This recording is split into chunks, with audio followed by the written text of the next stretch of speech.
জয়ের অ্যাক্সিডেন্ট হয়ে রাস্তায় পড়েছিল।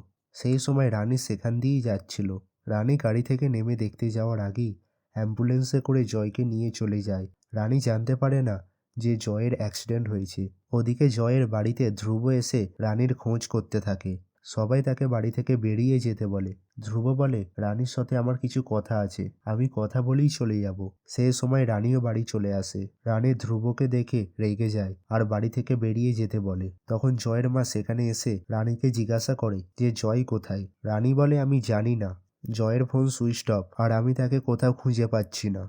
তখন ধ্রুব বলে, আমাকে ক্ষমা করে দাও রানী, আমার জন্যই তোমার আর জয়ের এত ভুল বোঝাবুঝি। তুমিই তো আমার কাছে এসেছিলে, তাই আমি ভাবলাম তুমি তোমার লাইফে খুশি নেই। আসলে ধ্রুবকে তার দিদি অনিশা পাঠিয়েছিল যাতে সে সবার কাছে রানীকে দোষী প্রমাণ করতে পারে। রানী তখন তার গালে একটা চড় মারে। রানী বলে, এর কথা একদম বিশ্বাস করবে না, মিথ্যা কথা বলছে ও। রানী তাকে ঘুরিয়ে জেরা করে।